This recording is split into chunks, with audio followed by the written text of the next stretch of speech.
아멘 한번 해볼까요? 아멘. 네. 예. 설교할 때 제일 힘든 게 뭔지 아십니까? 예. 아무 생각 없이 앉아 계신 분이에요. 아무 생각 없이. 예. 예. 많지는 않고요. 가끔 가다가 한두 사람 있어요. 예. 자, 우리는 지금 하나님 말씀에 반응하고 말씀이 마음에 흐르는 자리에 서려는 노력을 하고 있습니다. 5월부터 7월까지 이 일에 집중하려 하는데요. 이 일이 일어난다면 그것이 바로 부흥입니다. 예. 말씀이 마음에 흐르면 부흥이에요. 그런데 우리가 이렇게 부흥의 자리를 향해 나가는 것을 아는 간교한 사탄이 가만히 있을 리가 없겠죠. 하와에게 교묘한 질문을 던져 하나님 말씀을 버리는 자리에 서게 한 사탄은 오늘 우리에게도 찾아와서 똑같이 교묘하고 아리송한 질문을 던져 최종 목표는 뭐냐? 우리가 말씀을 버리는 자리에 서게 하는 거예요. 예, 그게 사단의 최종 목표입니다. 하와에게 이렇게 말했어요. 하나님이 참으로 동산 모든 나무의 열매를 먹지 말라고 하시더냐? 그랬어요. 너희가 결코 죽지 않는다. 너희가 그것을 먹는 날에는 눈이 밝아져 하나님과 같이 된다. 이 교묘한 질문을 받고 사단과 대화한 하와는 어떻게 됐어요? 하나님 불신하고 의심하죠? 그리고 순종에 대한 열망이 아니라 불순종에 대한 열망을 가져요. 결국은 불순종하는 자리에 섰습니다. 여러분, 우리의 마음속에 하나님 말씀에 순종하는 것보다 불순종에 대한 열망을 가질 수 있을까요? 있습니다. 거꾸로 가는 것에 대한 열정이 우리의 마음속에 불일듯이 일어날 수도 있어요. 그게 사단에게 넘어간 거예요. 사단은 오늘 우리에게 와서도 교묘한 질문을 툭툭 던져요. 여러분의 마음 안에. 내가 지금 너무 지나치게 하고 있다. 뭐 꼭 그렇게 안 해도 괜찮다. 네 인생은 네가 챙겨야 된다. 적당히 해라. 안 그러면 너만 손해다. 이런 말을 하는 이유가 뭡니까? 멈추게 하는 거예요. 사명의 길을 멈추게 하는 것입니다. 흔들지요? 여러분 혹시 흔들리고 있지 않습니까? 사단이 우리에게 교묘한 질문을 던질 때 우리가 해야 하는 게 뭡니까? 하나님 말씀을 붙잡는 거예요. 우리에게 주셨던 사명의 길을 걸을 때 우리에게 주셨던 그 약속의 말씀을 붙잡으면 돼요. 각자가 처한 상황을 다시 한번 돌아봅시다. 오늘 여러분이 처한 상황이 어떠합니까? 그 상황에서 사단이 여러분에게 어떤 질문을 툭툭 던지고 있습니까? 그 질문 앞에서 나는 첫째 아담과 하와가 했던 것처럼 반응하는지, 아니면 둘째 아담으로 오신 예수 그리스도께서 하신 것처럼 반응하는지를 한번 돌아와 보시기를 바랍니다. 여러분, 그것이 명백한 사탄의 방해라면 그거는 절대로 피하면 안 됩니다. 여러분, 사탄의 방해는 사단이 대적할 때는 피하면 안 돼요. 맞붙어야 됩니다. 예수님처럼 사탄아 물러가라 꼭 말해야 되고, 주 너희 하나님만 경배하라고 하나님 말씀을 주장해야 된단 말이에요. 후퇴하지 말고 맞서야 합니다. 오늘 예배 시작할 때 말씀드렸죠? 하나님의 역사를 이루는 길에도 문제가 있나요, 없나요? 있습니다. 제가 어젠가 느헤미야서를 쭉 읽으면서요, 야, 참 문제가 많구나.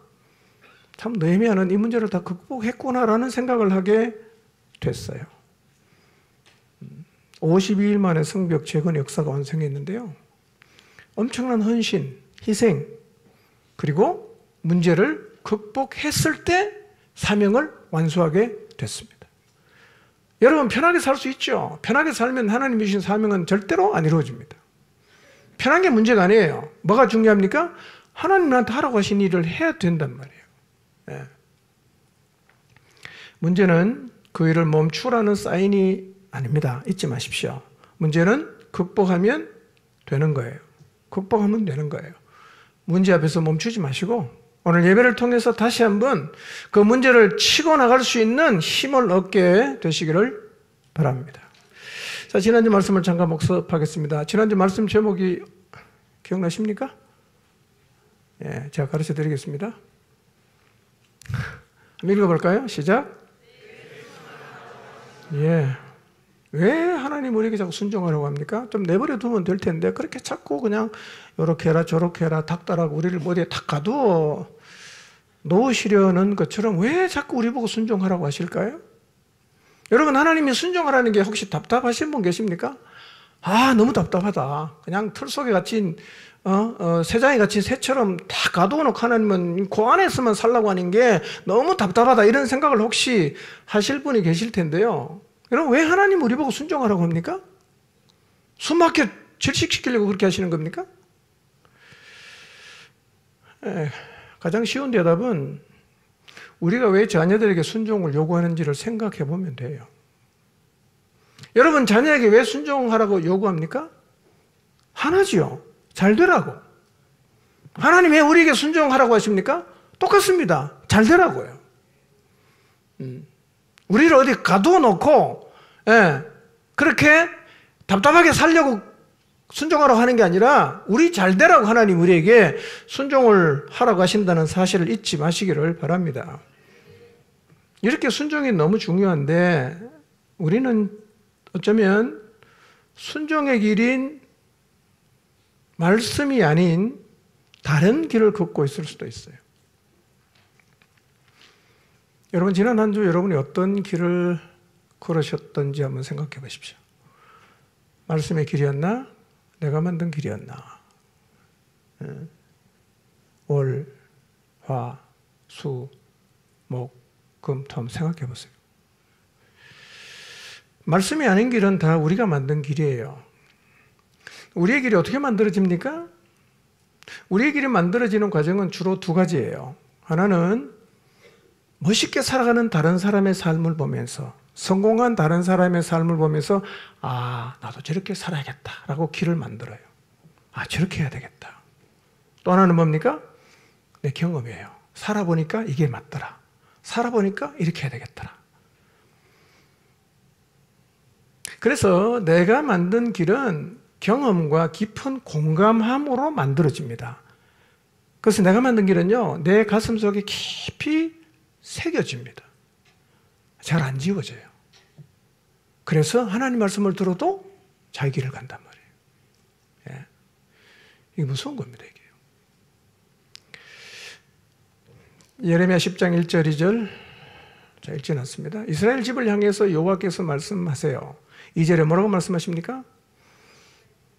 예, 여러 나라의 길을 배우지 말아라. 너희가 걸어가야 하는 길을 다른 나라에 가서 배우지 말라고 말씀하세요. 다른 나라의 길이 뭡니까? 그게 다 우상이에요. 하나님보다 소중히 여기고 하나님보다 더 생각하고 내 욕망과 탐욕을 위해서 하는 모든 것, 그게 무엇이든지 간에 다 우상이에요. 돈, 직장, 부여, 내 꿈, 안정된 삶, 성공 뭐 등등등등. 만약에 내가 지금 그걸 추구하고 있다면 나는 지금 우상 숭배하는 거죠. 그 길은 하나님에게 배운 게 아니라 다른 나라에서 배운 거예요. 세상에서 배운 거예요. 예레미야 2장 17절. 이런 유다가 지금 나일 강물을 마시려고 애굽으로 가고 있어. 그리고 유프라테스 강물을 마시려고 아수르로 가고 있어. 하나님은 유다가 애굽으로 가는 길 위에 서 있는 걸 보셨어요. 아수르를 향해 가고 있는 것을 하나님이 보셨어요. 여러분, 이게 하나님의 백성이 걸을 길입니까? 그렇지 않습니다. 하나님의 백성은 말씀의 길을 걸어가야 되는데 이들은 지금 애굽으로 가고 있고 이들은 지금 아수르로 가고 있어요. 하나님이 탄식하시죠. 여러분, 오늘 우리는 어디에 서 있을까요? 우리가 어느 길에 서 있는지 하나님 보고 계실까요? 보고 계십니다. 야, 너가 왜 거기가 있냐? 너 왜 그 길로 가냐? 이 길로 가야 되는데. 하나님이 단식하신단 말이에요. 자, 예레미야 6장 16절에서 19절입니다. 자, 눈으로 보시기 바랍니다. 자, 하나님의 길을 벗어난 유다를 향해서 하나님이 찾아오셔서 말씀을 하세요. 이렇게 말씀하십니다. 너희 믿음의 선조들이 순수하게 하나님을 믿고 순종하며 살았던 길을 알아보고 그 길로 가라! 고 말씀하세요. 16절에 유다가 뭐라고 대답합니까? 우리는 그리로 가지 않겠습니다. 아주 단호하게. 우리는 그 길로 안 갑니다. 하나님이 또 말씀하십니다. 파수꾼을 세웁니다. 선지자를 세웠어요. 나팔 소리를 들어라! 그렇게 말씀을 하셨어요. 그들이 뭐라고 대답합니까? 17절에 우리는 듣지 않겠다. 이렇게 말해요. 이게 뭡니까? 완악함이에요. 유다만 그럴까요? 우리는 완악하지 않을까요? 여러분, 하나님 앞에서 이 완악한 마음을 갖는 거 참 안타까운 마음이에요. 우리 마음은 하나님 말씀 앞에서 말랑말랑해야 되고 언제든지 돌이켜야 되고 언제든지 내 길을 버리고 다시금 돌아가고자 하는 이 마음의 자세를 갖는 것이 굉장히 중요합니다, 여러분. 완악한 마음을 갖지 마시기 바랍니다.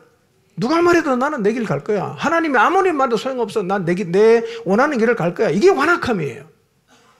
돌이키지 않는 것, 바꾸지 않는 것, 고치지 않는 것, 이 완악함. 끝이 뭐겠어요? 멸망입니다. 유다 망했잖아요. 그래서 하나님은 언제 어떤 상황 누구에게나 똑같이 하시는 말씀이 있어요. 하나님 누구를 만나면 붙잡고 하시는 얘기가 똑같아. 늘 이런 얘기 하십니다. 열왕기상 9장 1절 2절에서 하나님은 솔로몬이 자기가 이루기를 원하던 모든 것을 마친 때 솔로몬의 전성기 때 하나님은 솔로몬에게 나타나셨어요. 왜 나타나셨을까요? 무슨 말을 하고 싶었을까요? 그게 3절에서 5절에 나와 있어요. 나타나신 하나님이 솔로몬에게 이렇게 말씀하세요. 네 아버지 다윗처럼 내가 내게 명령한 대로 온갖 일에 순종하여 내 율례와 법도를 지켜라. 성전도 다 지었어. 궁전도 다 지었어. 이제는 좀 내가 하고 싶은 대로 편하게 자유롭게 살아도 되는 게 아니라 하나님은 그 지점에서 똑같이 말씀하시는 거야. 지금도 네가 해야 될 게 뭐냐? 율례와 법도를 지켜 행해야 한다. 여러분, 그래서 가장 복된 인생이 뭔지 아십니까? 하나님 말씀에 매여서 살아가는 사람이에요. 잘 될 때도 말씀에 매이고 고난 가운데서도 말씀에 매이고 오직 하나님의 말씀에 매여서 살아가는 것이 가장 미래가 있는 길이고 가장 복된 길임을 믿으시기 바랍니다. 잊지 마십시오, 여러분. 하나님 말씀하세요. 계속 만약 말씀의 길을 버리면 이렇게 된다. 그게 6절에서 9절이에요. 하나님 말씀하세요. 말씀을 버리면 말씀의 길을 버리고 애굽으로 가고 아수르로 가고 네가 만든 길로 가면 네가 살고 있는 그 땅이 조상 아브라함을 통해서 주신 약속의 땅이지만 내가 그곳에서 끊어버리겠다. 내가 나를 머물 집인 성전을 아름답게 만들어 봉헌했지만 그 성전도 내가 던져버리겠다. 결국 너희들은 모든 민족 가운데 속담거리가 되게 하고 이야기거리가 되게 하겠다. 그렇게 말씀하세요. 말씀의 길을 떠나면 약속도 소용없고 성전도 소용없어요. 다 의미가 없어집니다. 제일 중요한 게 뭐죠? 말씀의 길을 가야 돼요. 그게 사는 길이요. 잊지 마십시오. 사단은 항상 우리에게 와서 거꾸로 말합니다. 그리고 네 손해야. 딴 길로 가도 괜찮아. 계속 그렇게 말하죠. 다 거짓말 아닙니까? 여러분의 마음속에서 하나님 말씀이 뒤집히지 않게 되시기를 축복합니다. 말씀 그냥 붙잡고 가야 돼요. 신명기 30장 15절에서 말씀하십니다. 보라, 내가 오늘 생명과 복과 사망과 화를 내 앞에 두었다. 우리 모두 앞에는 두 개의 길이 항상 놓여 있어요. 우리가 선택하는 거예요. 말씀을 붙드셔서 생명과 복을 누리며 사시기를 바랍니다. 오늘은 믿음에 대해서 말씀을 나누려고 합니다. 우리가 말씀을 알지만 말씀의 길을 가지 못하고 한계를 넘어가야 되는데 한계를 넘지 못하고 있을 수가 있어요. 어떻게 넘어가냐? 오늘은 거기에 대해서 좀 말씀을 상고하도록 하겠습니다. 설교 제목 한번 읽어보겠습니다. 제목이 바뀌었습니다. 읽어봅시다. 시작. 오늘 본문에 보면 이 두 시각장애인이 소리를 지르는데 그 정도는 아니어도 좀 더 크게 다시 한번 제목을 읽어보겠습니다. 시작. 네. 소리 크기만큼 하나님이 응답할 수도 있어요. 자, 예수님이 이 땅에 계셨던 때는 TV도 없었고 라디오 방송도 없었죠. 인터넷도 없었고요. 교통수단도 제한적이어서 이 땅에 예수님께서 인류를 구원하기 위해 오셨지만 이 소식을 다 전해야 되는데 이 전하는 게 사실은 쉽지 않았어요. 바울이 복음 전하는 거 봐도 걸어서 가고 배 타고 가고 막 그랬거든요. 비행기도 없었잖아. 그런데 예수님에 대한 얘기는 사람들의 입에서 입으로 소문을 타고 이렇게 계속 퍼져갔어요. 소문을 퍼져갔어요. 그 예수님의 소문을 들은 사람들은 예수님에게 나가고 싶은 마음을 가졌어요. 그러다가 예수님이 자기가 살고 있는 마을이나 그 가까운 마을로 지나가신다는 소문을 들으면 예수님께 막 달려가요. 그리고 나가서 치유를 경험하고 회복을 경험합니다. 그러면 그 사람이 또 나가서 예수님에 대한 소문을 막 퍼뜨리기를 시작하는 거예요. 그러면 그 소문을 들은 사람이 또 예수님께 나오는 일이 반복해서 일어났어요. 그러니까 예수님을 통해서 역사가 계속 일어나고 있었기 때문에 이 소문도 계속해서 업데이트 돼갖고 퍼져나갔어요. 저는 우리 안에서도 이 하나님 역사가 계속 일어나서 이 소문이 우리 주변에 있는 많은 사람들에게 퍼져나가게 되기를 바랍니다.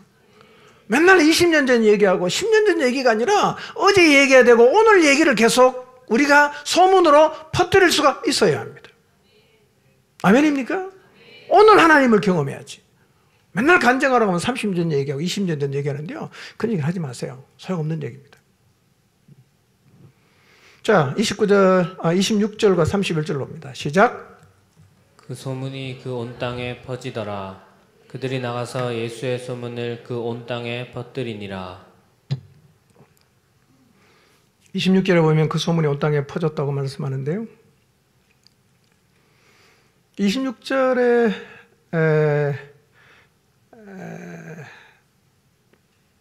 퍼뜨려진 소문의 내용은 두 가지가 있어요.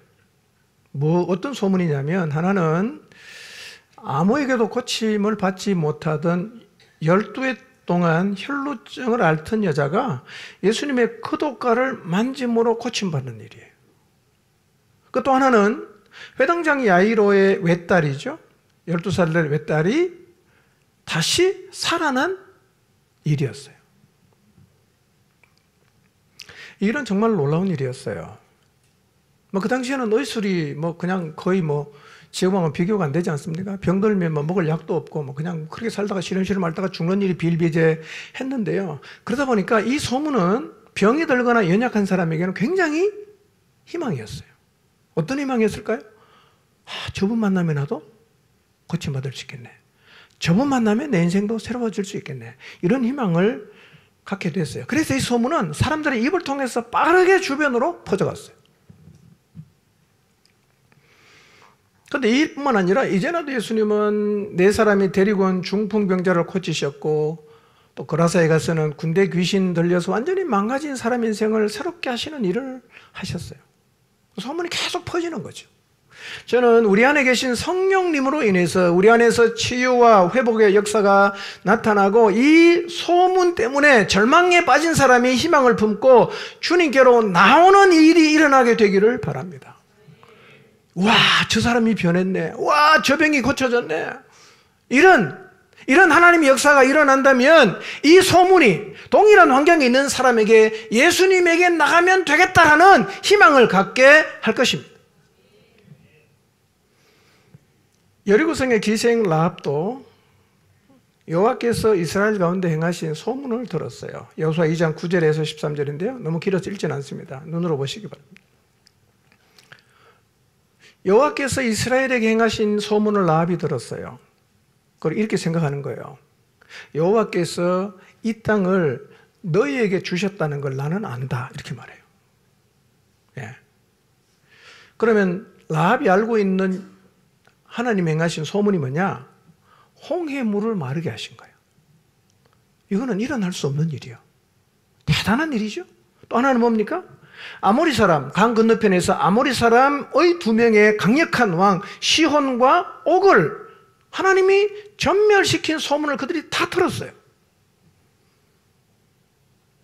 그래서 라합은요, 여리고성을 정탐하러 온 사람을 신고를 해야 되잖아.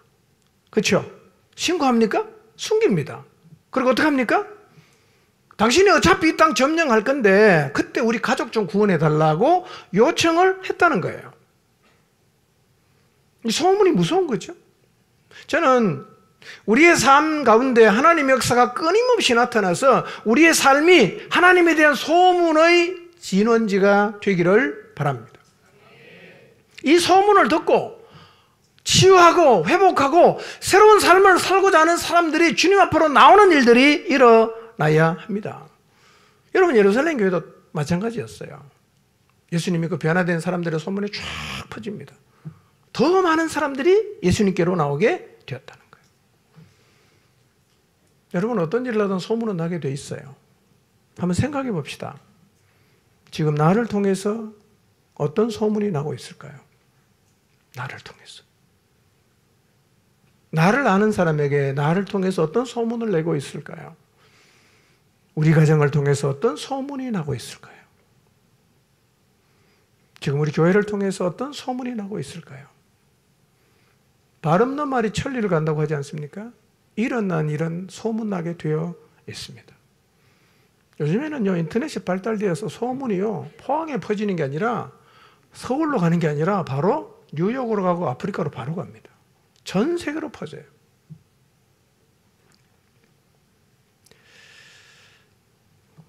우리의 삶을 통해서 하나님에 대한 좋은 소문이 나게 되기를 바랍니다.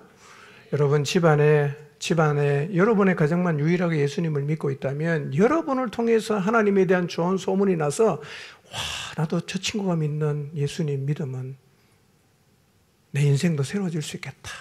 이런 희망을 가슴에 품고 주님께로 나오는 역사가 일어나게 되기를 바랍니다. 예.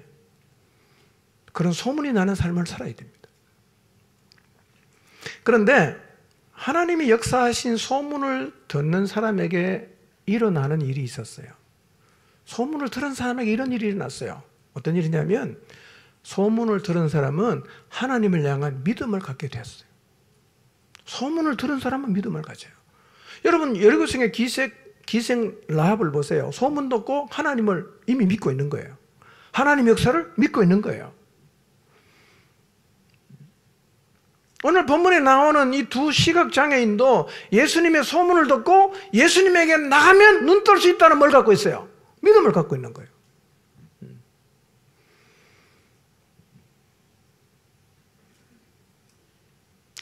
그들은 주님께 나가면 살 수 있다. 주님께 나가면 회복될 수 있다. 그런 믿음을 갖고 있었기 때문에 예수님께로 나갔단 말이에요. 여러분, 소문을 듣고 어떻게 믿음을 갖습니까? 소문을 듣고 어떻게 믿음을 갖죠? 믿음은 어떻게 생깁니까? 믿음은 들음에서 생기는 거예요. 소문을 들어도 믿음을 가져요. 자, 27절을 봅니다. 읽어볼까요? 시작. 예수께서 거기에서 떠나가실새 두 맹인이 따라오며 소리질러 이르되 다윗의 자손이여 우리를 불쌍히 여기소서 하더니, 예, 이 가버나움에 살고 있던 이 두 사람이 예수님이 그 마을에 오셨다는 소식을 듣고 나가서 막 그냥 소리 지르면서 불쌍히 여겨달라고 말하죠. 그런데 생각해 보세요. 이 두 명의 시각장애인이 어떻게 예수님에게 나올 수 있었겠어요? 어떻게 나왔겠어요? 소문 때문에 나온 거예요. 여기저기서 예수님 소문을 많이 들었어요. 특히 예수님께서 불치병을 고쳤다는 소문을 들으면서 그의 마음속에 뭐가 생깁니까? 나도 예수님 만나면 눈 뜰 수 있겠네? 라는 믿음을 갖게 되었어요. 이 믿음이 마음 안에 살아있어요. 아, 주님 만나면 인생 새로워질 수 있다. 주님 만나고 싶다. 이런 마음이 있죠? 주님이 그 마을에 오셨다는 소문을 들었어. 근데 앞을 못 보니까 자기 발로 못 가잖아. 누군가를 찾았겠죠. 나 좀 예수님께 데려달라고. 그래서 예수님이 그 마을을 떠날 즈음에야 겨우 찾아왔어요. 다행히 만났어. 뭐라고 얘기합니까? 예수님을 따라가면서 다윗의 자손이여 나를 불쌍히 여겨주십시오. 그렇게 막 외쳐댔다는 거예요.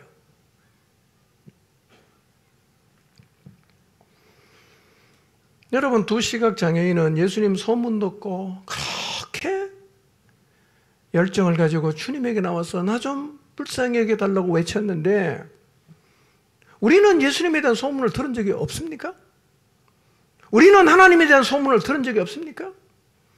오늘 우리는 우리가 들은 그 소문을 기억하고 믿음을 가지고 주님에게 나가면 내 문제 해결되겠다라는 그런 믿음을 지금 갖고 있을까요? 아니면 그런 믿음을 가지고 있지 않을까요?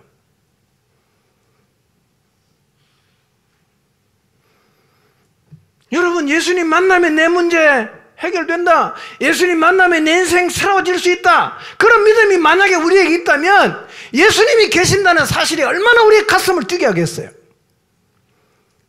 왜 우리는 우리 안에 계시는 예수님에 대해서 아무런 기대도 열정도 희망도 갖지 못한 채 그냥 아무 생각 없이 왔다 갔다만 반복을 할까요? 오늘 여러분이 들은 예수님에 대한 소문을 다시 기억해 보십시오. 그리고 그 하나님을 향한 믿음을 갖게 되시기를 바랍니다. 예수님께 가면 난 살 수 있다. 이런 믿음을 가지고 하나님께로 나가는 우리 모두가 되기를 바랍니다. 그런데 제가 볼 때 많은 경우는요, 여러분 예수님 계실 때 항상 무리들이 따라다니는데 학자들은 보통 한 5천 명 정도로 생각합니다. 5천 명에서 10,000명. 하나님의 그 기적의 은혜를 경험한 사람은 굉장히 소수예요. 우리가 그 많은 군중처럼 지금 신앙생활을 하고 있을 수 있어요. 아무 생각이 없어요. 한 발짝 뒤로 물러서서 어떻게 되나 그냥 구경하는 정도. 여러분, 그렇게 해서는 우리가 하나님을 경험할 수가 없어요. 여러분, 제가 여러분에게 부탁합니다. 주님 앞에 나오면서 아무 생각 없이 나오지 마시기를 바랍니다. 아무 생각 없으면 안 돼요. 주님을 생각하면 가슴이 뛰어야 됩니다. 두 시각장애인처럼 다윗의 자손이여 나를 불쌍히 여겨주세요 소리를 질러대야 됩니다. 그건 열정이 있어야 된단 말이에요. 우리가 만약에 예수님에 대한 이런 믿음이 있다면 예수님 생각만 해도 가슴이 뛰지 않겠습니까? 저는 우리 모두가 예수님 때문에 다시 한번 가슴이 뛰게 되기를 바랍니다. 분명한 사실은 오늘도 예수님 만나면 하나님의 역사를 경험하고 예수님을 제대로 만나면 우리 인생도 새로워질 수 있습니다. 예수님으로 인해 인생이 새로워지기를 주님 이름으로 축복합니다. 28절입니다. 시작. 예수께서 집에 들어가심에 맹인들이 그에게 나아오거늘 예수께서 이르시되 내가 능히 이 일 할 줄을 믿느냐 대답하되 주여 그러하오이다 하니. 예수님이 집에 들어가셨는데요, 이 집은 아마 마태의 집이거나 아니면 예수님의 가버나움 거처이거나 바로 옆에 있는 베드로의 집이었을 걸로 생각을 해요. 소리를 질렀던 두 시각장애인이 예수님에게 나갔어요. 예수님이 이렇게 질문하세요. 내가 능히 이 일 할 줄을 믿느냐? 이렇게 물었어요. 내가 능히 이 일 할 줄을 믿느냐? 질문의 핵심은 이거예요. 내가 너의 눈 뜨게 한다는 건 너 믿냐? 너는 믿냐? 이렇게 물었단 말이에요. 중요한 질문입니다. 오늘 우리가 우리의 문제를 들고 예수님 앞에 나가면 예수님은 우리에게도 똑같이 묻습니다. 내가 지금 너가 들고 온 이 문제 해결할 수 있다고 믿냐? 오늘 여러분이 안고 있는 문제는 무엇입니까? 오늘 여러분이 주님 앞에 나가서 고침받고 해결받고 싶은 문제는 무엇입니까? 여러분의 마음에 계속 자리를 잡고 있는 두려움과 염려를 내려놓고 마음의 평강을 누리고 싶습니까? 굳어진 마음이 풀리고 싶습니까? 병 고침을 받고 싶습니까? 뒷걸음질 하는 자리에서 돌아서고 싶습니까? 중독에서 벗어나고 싶습니까? 절망을 이길 힘을 얻고 싶습니까? 고난을 이길 수 있는 힘을 얻고 싶습니까?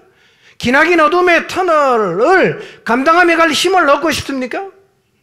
여러분이 주님 앞에 들고 나가서 해결받고 싶은 문제는 무엇입니까? 그런데 문제는요, 우리가 이런 문제를 들고 주님 앞에 가면 주님은 그냥 안 고쳐줍니다. 물어요. 내가 능히 이 일 할 줄을 믿냐? 이걸 묻는다는 거예요. 한번 생각해 보십시오. 여러분이 여러분의 문제를 주님 앞에 들고 나가면 주님께서 그 문제를 해결해 주실 것을 믿습니까? 이걸 물어요, 주님이.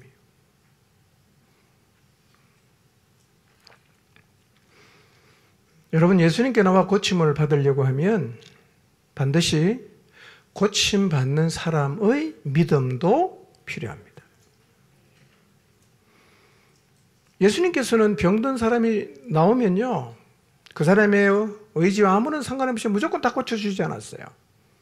묻습니다. 묻습니다. 두시각 장애인에게도 똑같이 물었어요. 내가 너의 눈 뜨게 한다는 건 너는 믿냐? 이렇게 물었단 말이에요.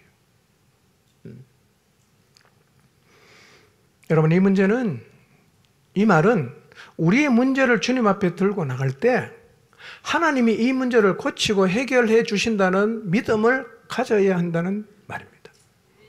이 믿음을 갖게 되시기를 바랍니다. 여러분, 하나님이 내 문제를 해결하신다는 믿음이 여러분에게 있습니까? 한번 생각해 보십시오. 나는 이 문제를 안고 너무 힘들어하고 이 문제가 내 삶의 한계가 되어서 나를 지금 자꾸 억제하고 있는데 이거 주님께 들고 나가면 주님이 과연 이 문제를 해결해 주실까? 나는 이 믿음을 갖고 있는가? 먼저 자신에게 물어봐야 됩니다. 주님이 물었어요. 근데 여러분, 예수님은 이 사건에서만 그렇게 물은 게 아니라 예수님에게 나온 모든 사람에게 똑같이 물었어요. 마태복음 9장 20절에서 22절입니다. 읽어봅시다. 시작. 12해 동안이나 혈루증으로 앓는 여자가 예수의 뒤로 와서 그 겉옷가를 만지니 이는 제 마음에 그 겉옷만 만져도 구원을 받겠다 함이라. 예수께서 돌이켜 그를 보시며 이르시되 따라 안심하라. 내 믿음이 너를 구원하였다 하시니 여자가 그 즉시 구원을 받으니라. 자, 12해를 혈루증으로 앓는 여자가 고침을 받았는데 그냥 나았습니까? 이 여인이 갖고 있었던 믿음은 뭐예요? 예수라는 분의 그 겉옷만 만져도 내 병이 낫겠다. 그런 믿음이 있었어요. 예수님이 한번 이렇게 등장하시면 보통 5,000명에서 10,000명의 무리가 이렇게 같이 따라다녔습니다. 그러면 이 12년 동안 하혈하는 병을 앓았던 여인이 힘이 있겠어요? 근데 주님의 겉옷이라도 만지면 낫겠다는 믿음이 있는 거야. 그러니 그 5,000명 둘러싸고 있는 거를 이 병자였던 여인이 다 해치고 뚫고 나가서 결국 예수님의 겉옷을 만졌는데요, 죽을 힘을 다해 나간 거예요. 뭐가 있으니까? 믿음이 있으니까. 만지면 나을 거라는 믿음이 있으니까 죽을 힘을 다해서 결국 예수님의 겉옷가를 만졌어요. 주님 뭐라고 말씀하십니까? 내 믿음이 너를 구원하였다 말씀하십니다. 그리고 즉시로 혈루증이 났어요. 여러분, 하나님을 믿으시기 바랍니다. 예수님을 믿으시기 바랍니다. 진짜 믿음이 있으면 그분에게 나가고 싶은 열망이 생기게 돼 있어요. 열정이 생깁니다. 이 12해를 혈루증으로 앓던 여인이 가졌던 주님을 만나고자 하는 열정을 우리 모두도 갖게 되기를 바랍니다. 마가복음 2장 5절입니다. 읽습니다. 시작. 예수께서 그들의 믿음을 보시고 중풍병자에게 이르시되 작은 자야 내 죄사함을 받았느니라 하시니. 가버나움에 있었던 일입니다. 한 사람의 중풍병자를 4사람이 들것에 싣고 어깨 메고 왔어요. 사람이 너무 많아서 주님께로 접근할 수가 없으니까 지붕을 뚫고 그 환자를 내렸어요. 예수님이 고쳐줬는데 5절을 잘 보십시오. 뭘 보시고? 믿음을 보시고, 믿음을 보시고. 여러분, 주님께서 사람들이 안고 있는 병을 고치거나 뭐 죽은 사람 살리거나 하는 일들이 많은데요. 대개는 당사자의 문제를 해결해 줬어요. 근데 마가복음 2장은 당사자의 믿음은 없었는데 누가 믿음이세요? 4명의 믿음이야. 4명의 믿음.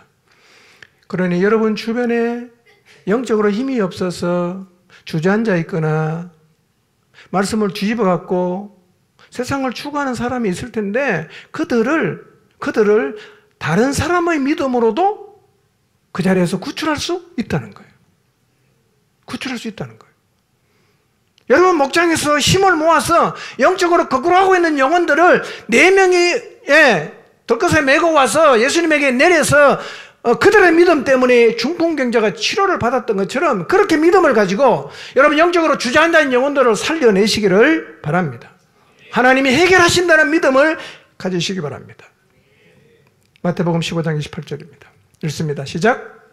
이에 예수께서 대답하여 이르시되 여자여 내 믿음이 크도다 내 소원대로 되리라 하시니 그때로부터 그의 딸이 나으니라. 가나안 여자 한 사람이 예수님께 나와서 똑같이 소리를 지릅니다. 주 다윗의 자손이여 나를 불쌍히 여기소서 내 딸이 흉악하게 귀신 들렸습니다. 그리고 나왔어요. 주님과 이 여인 사이에 몇 번 대화가 오고 갑니다. 근데 오늘 28절을 보니까 예수님께서 여인의 뭘 보십니까? 믿음을 보는 거예요. 근데 여인에게 예수님 뭐라고 말씀하십니까? 내 믿음이 크다. 여러분 성경에서 믿음이 크다고 말하는 데도 있고 믿음이 적다고 말하는 데도 있습니다. 믿음이 없다고 말하는 데도 있어요. 근데 아이러니하게 믿음이 크다라고 말한 사람이 주로 다 이방인들이에요. 주로 다 이방인이야. 첫 번째 누구였냐? 가버나움의 백부장. 두 번째는 이 가나안 여인이에요. 네. 그러니까 이 여인은 예수님에게 믿음이 크다고 칭찬을 받았던 두 번째 이방인입니다.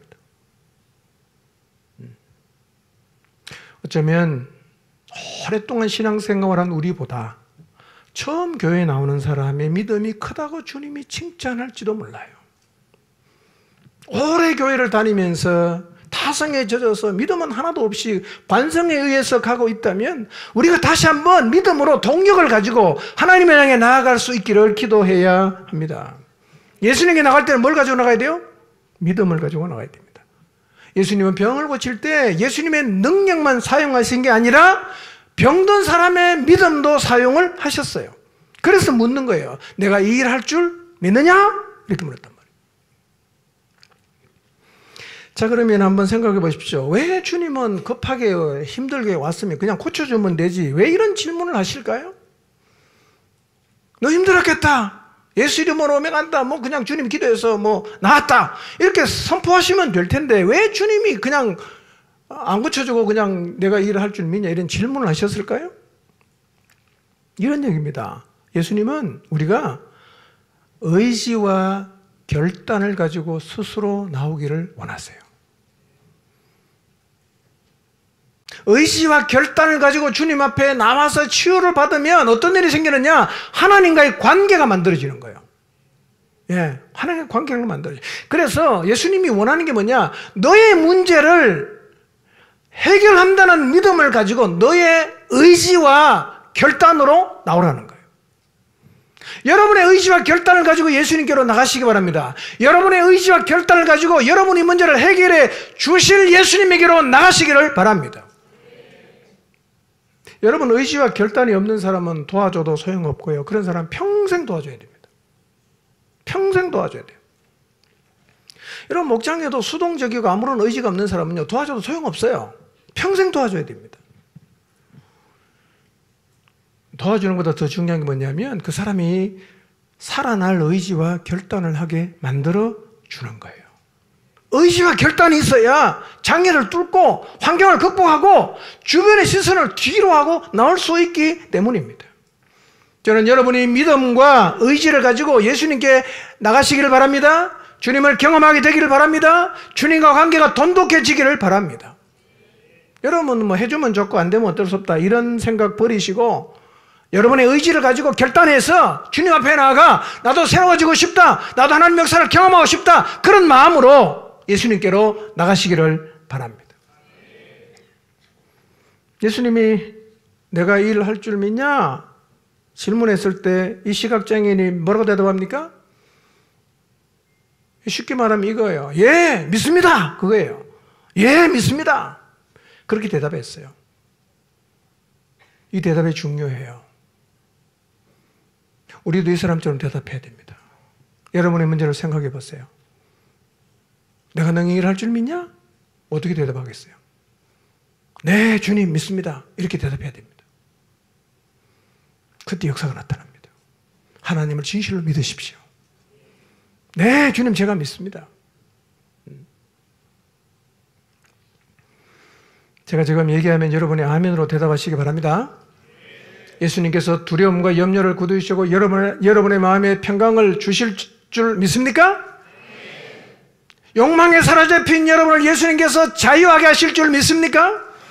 예수님이 나의 질병을 고쳐 주실 것을 믿습니까? 주님이 나의 딱딱한 마음을 부드럽게 하시고 새롭게 하실 것을 믿습니까? 예수님이 중독에서 벗어나게 할 줄 믿습니까? 절망을 이길 힘을 주실 것을 믿습니까? 고난을 이길 힘을 주실 것 믿습니까? 믿음으로 나가시기 바랍니다. 그러면 놀라운 믿음의 역사를 여러분이 반드시 경험하게 될 거예요. 제가 이 말씀 묵상하면서요, 실제로 해봤어요. 제 마음을 들고 주님께 나갔어요. 됐을까 안 됐을까? 됐어요. 믿음으로 나가십시오. 내가 능히 일할 줄 믿냐? 예, 주님 제가 믿습니다. 그래, 하나 더 있어요. 주님 앞에 나갈 때 원하는 것을 분명히 말하십시오. 원하는 것을 분명히 말하십시오. 자, 누가복음 18장 41절 42절 읽어봅니다. 시작. 내게 무엇을 하여 주기를 원하느냐? 이르되 주여 보기를 원하나이다. 예수께서 그에게 이르시되 보라 내 믿음이 너를 구원하였느니라 하시매. 자, 여기는 또 다른 시각장애인입니다. 예리고 가까이 갔을 때 여기는 한 명이에요. 한 명의 시각장애인이 길가에서 구걸하다가 무리가 막 지나가니까 웅성웅성하니까 이 무슨 일이냐 물었어요. 사람이 말해줍니다. 예수님이 지나가신다. 그럼 갑자기 벌떡 일어나더니만 뭐라고 얘기합니까? 다윗의 자손 예수여 나를 불쌍히 여겨주십시오 라고 막 소리를 질렀어요. 여러분, 갑자기 이 시각장애인이 예수님이 지나간다는데 왜 이렇게 소리를 지릅니까? 뭘 우리가 생각해 볼 수 있어요? 이미 예수님에 대한 소문을 들었어요. 뭐 갖고 있습니까? 나도 주님에게 나가면 눈 뜰 수 있다 라는 믿음을 갖고 있었다는 거예요. 다윗의 자손 예수여 나를 불쌍히 여기십시오 막 소리 지르니까요, 주변 사람들이 뭐라고 말합니까? 야, 이 사람 급하니까 예수님에게 데려가자 이랬습니까? 시끄럽다고 조용히 하라고 네 주제에 왜 이렇게 소리 지르냐고 막 그냥 꾸짖었어요. 포기합니까? 가슴에 불 있는 사람 포기 안 합니다. 더 소리를 질러요. 예수님 가다 머물러 섰어요. 어떤 학자는 이렇게 말해요. 예수님이 머물러 섰다는 것은 지구가 돌다가 멈춘 것보다 더 큰 사건이라는 거예요. 주님의 걸음이 멈췄어요. 그리고 묻습니다. 내게 무엇하여 주기를 원하느냐? 내게 무엇하여 주기를 원하느냐? 이 시각장애인은 분명히 대답합니다. 주여, 보기를 원합니다. 자기 입으로 소원을 분명히 말해요. 여러분, 주님 앞에 나가면 두리뭉실하게 기도하지 마시고 여러분의 소원을 분명히 말씀드리십시오. 입으로 말하는 게 중요해요. 마음에만 담고 말아서 하시겠지 그러지 마시고요. 여리고성의 시각장애인처럼 우리의 분명한 소원을 주님께 말해야 합니다. 나는 이것을 원합니다. 그렇게 주님께 말하시기를 바랍니다. 예수님은 언제나 병자들에게 말씀하세요. 네가 낫기를 원하느냐? 내가 무엇을 원하느냐? 그래서 본인이 원함을 말하게 하셨단 말이에요. 여러분이 원하는 바를 주님께 구체적으로 말씀하시기를 바랍니다. 주님, 저는 이걸 원합니다. 주님, 저는 이걸 원합니다. 너무 탐욕적인 거는 말하지 마세요. 예, 집값 오르기를 원합니다. 뭐 그런 거는요, 여러분 너무 유치한 거예요. 예. 주님을 따라가는데 내가 넘지 못해서 늘 갇혀있는 한계 하나님 넘고 싶습니다. 이런 걸 주님께 말씀드리십시오. 주님이 해결해 주실 거예요. 여러분, 예수님이 십자가에서 피 흘려 죽으시고 부활하심으로 구원의 역사를 완성하셨어요. 그럼 이 땅에 있는 모든 사람이 다 구원받습니까? 다 받습니까? 누가 구원받아요? 믿는 사람이 구원받지요. 입으로 예수님을 주님으로 시인하는 사람이 받지 않습니까? 하나님의 능력을 가져오는 데는요, 하나님의 능력도 있어야 되지만 우리의 의지와 결단도 필요하다는 겁니다. 의지와 결단을 가지고 주님께 나가서 구체적으로 요청하십시오.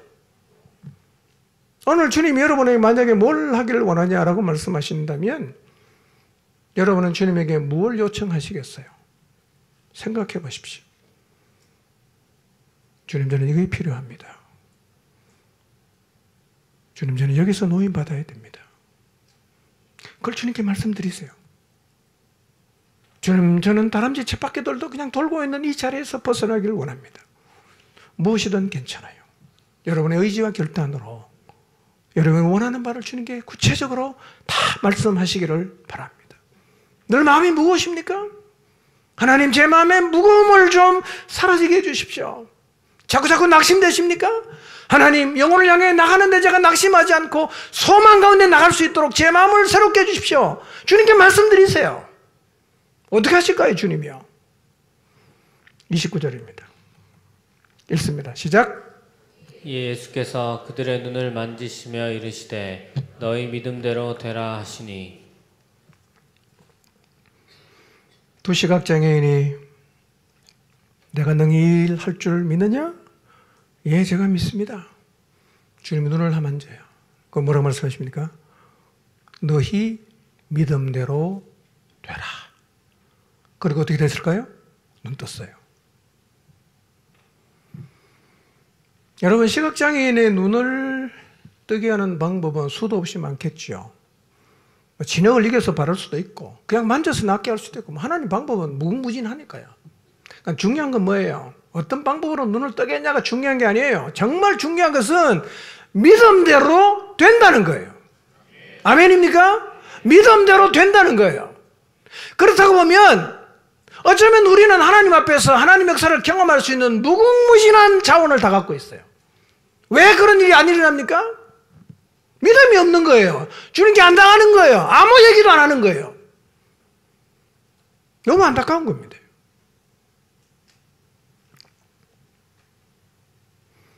오늘 믿음을 가지고 예수님께 나가서 여러분의 의지와 결단으로 분명하게 예수님께 말씀드리십시오. 그리고 여러분의 믿음대로 이루어지는 하나님의 역사를 경험하는 자리에 서기를 주님의 이름으로 축복합니다. 한 주간 기도하면서 곰곰이 생각해 보십시오. 여러분의 의지를 가지고 주님 앞에 뭘 말씀드리고 싶은가를 생각해 보시고 기록하시고 그리고 주님 앞에 알아야 돼. 그 일 그대로 이룰 줄을 믿고 주님 앞에 아뢰시기를 바랍니다. 그리고 이런 주님의 음성을 들으십시오. 내 믿음대로 되라. 내 믿음대로 되라.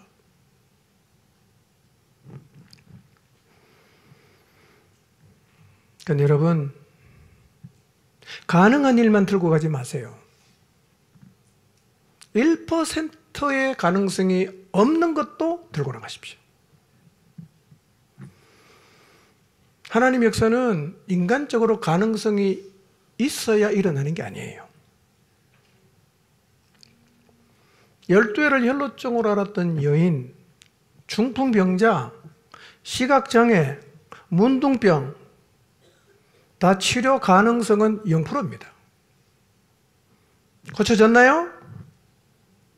믿음으로 나갔을 때, 믿음으로 예수님께 나갔을 때 내가 믿냐? 제 믿습니다. 내 믿음이 너를 구원했다. 그들은 살아났습니다. 회복되었습니다. 가능하지 않은 일도 괜찮아요. 정말 주님이 원하시는 일은 주님께서 역사하신다는 믿음을 가지고 여러분의 마음을, 여러분의 의지와 결단을 담아서 들고 주님 앞에 나가서 여러분의 힘으로 분명하게 말하시기를 바랍니다.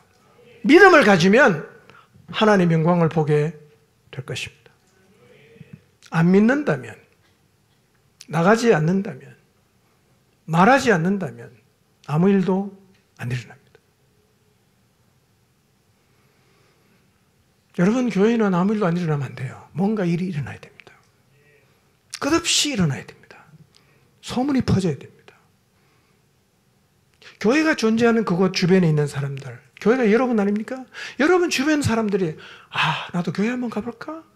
예수님 만나면 나도 저렇게 될까? 만나고 싶다, 가고 싶다, 이런 마음이 생겨야 됩니다. 소문이 퍼져야 된단 말이에요. 우리가 잠잠하니까 아무 일도 안 일어납니다. 아무 일이 안 일어나니까 소문이 안 나는 거죠. 우리 모두의 삶이 하나님 예수 그리스도로 인해서 들썩들썩하게 되기를 바랍니다. 믿음을 가지면 하나님의 영광을 보게 됩니다. 우리는 이 두 시각장애인보다 더 엄청난 소문을 듣지 않았습니까? 소문 다 들으셨죠? 하나님이 어떤 분인지, 예수님이 어떤 분인지 소문 무수히 많이 들었어요. 이제 그분을 향한 믿음을 가지시기를 바랍니다. 무리의 자리에서 뛰쳐나와서 결단하고 예수님께 나가시기를 바랍니다. 하나님, 우리 가정에 새 생명을 주십시오. 하나님이 질병을 고쳐주십시오. 다친 마음을 열어주십시오. 두려움과 염려에서 자유하게 해주십시오. 중독에서 벗어나게 해주세요. 그것이 무엇이든 간에, 가능성이 있든 없든 간에 하나님이 채워주신다는 믿음을 가지고 입을 열어 하나님 앞에 나가 요청하시기를 바랍니다. 주님께서 물을 거예요. 내가 능히 일할 줄 믿냐? 대답하십시오. 예, 제가 믿습니다. 그럼 주님 말씀하십니다. 믿음대로 되라. 그때 하나님 역사를 경험하게 됩니다. 이 놀라운 자리에 우리 모두가 서게 되기를 주님 이름으로 축원합니다.